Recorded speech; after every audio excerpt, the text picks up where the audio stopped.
being back at Donington again, that's not just for testing?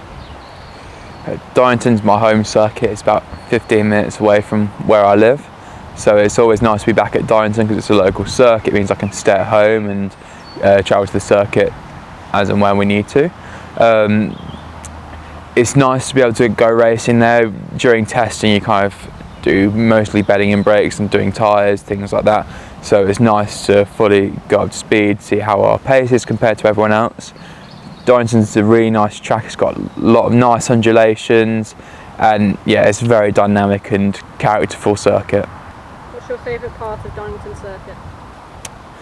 I have to say going down the crane of curves, going down the hill, then the old hairpin as well. It's a great section of corners because you have to be ballsy enough to kind of keep your foot in it going down the crane of curves, and then you have to balance the car just enough in order to carry as much speed as you can through the old hairpin. It's a very weird corner of going off camber, on camber, trying to get the apex as well as just trying to keep the car balanced on exit, just try and accelerate going up the next hill.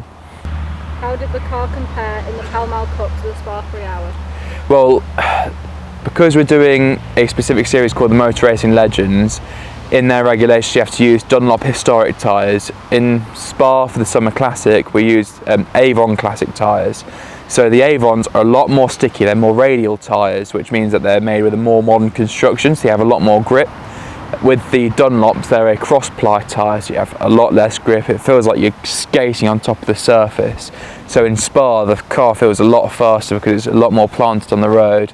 But it's definitely a lot of fun when you get on the Dunlop Historic tyres going around Donington, especially through Redgate where you can get the rear trying to overtake you a little bit. What was a memorable part of the race for you? A memorable part of the race? Well, when we first went out there was quite an early safety car that I got called in for. Came in, did a good changeover. Ollie went out and took the lead of the race. I remember watching him do that from afar. Then when I got into the car we were leading and I managed to build a good lead, and it was nice just to get some free air in front of me, get into a good rhythm and take back markers and things like that. So that was quite memorable, just being able to have some free air and lead the race for a bit. How do you think you progressed in the Pall Mall Cup this year in comparison to last year? So on the face of it, it seems like we've made no progress at all, because last year we came fourth and this year we came fourth. So on the face of it, it means that we've not made any progress. However, I feel like my personal progress in the car is a lot better. I was a lot more consistent. Me and Ollie were identical on lap times and we were leading for a good chunk of the race. What turned it around and made it so that we'd fall from the lead to P4 because we were leading for quite a long time was there was a late on safety car that meant that the lead that I'd built up, which was around 30 to 40 seconds, then closed in. Then when I started to race people, I realised that the car, we were struggling with brakes. There was hardly any brakes left, and it just meant that the race kind of fell away from us because we were managing the car to be able to go to the end, but we weren't taking into account any safety cars, and everyone else just kind of closed the gap, then got us at the end.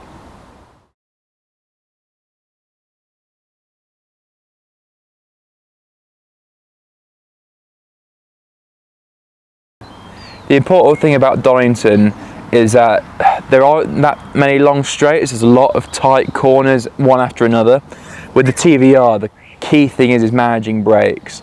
So turn 1 Redgate is a really big stop because you've come out the chicane in second gear, go into third, get up into fourth, and you're still maxing out. I think you're probably getting about 110, 120 miles an hour down that pit straight. You have to hit the brakes hard to try and get you to stop yourself, manage your line, open the corner up and get in, and you're sliding, which overheats the tyres a little bit. You manage to get off the brakes for a little bit going down the crane of curves. What I do on the way down is tap the brakes with my left foot to make sure, one, that the front's on down so you can get a bit more steering going through the crane of curves, but also so the rear shoes are expanded and you get more brakes because they're drum brakes. So on the inside you have a brake shoe that goes out to the outer drum, so if you tap with your left foot, make sure it goes to the outer drum, so it gives you more brakes when you have another big stop, which is next corner, the old hairpin, where you have to really slow the car down, and it's a downhill stretch, so it's really hard to get the braking right because the car's moving underneath you and it can easy to lock up. You hold the brakes a little bit going up into the old hairpin, and then you accelerate out of it, so that you've built in quite a bit of heat going into there. You accelerate up the hill, you open the corner up a little bit, you flat, then just lift off a little bit to go for the kink of Schwanz. You put your foot down again, going through starkers, and then you brake. It's very light brake on the way in because the car's unsettled, then you have to bury your foot down on the brake to get the car to stop to go up from McLean's. So you just brake, then turn in, it's building a lot of heat again, going up for the next hill going towards Coppice. It's a big uphill stretch, there's not much of a straight between the two corners. You've got on the brakes again, turning right, then you've got a big back straight and you're getting up to 130 miles an hour down that straight.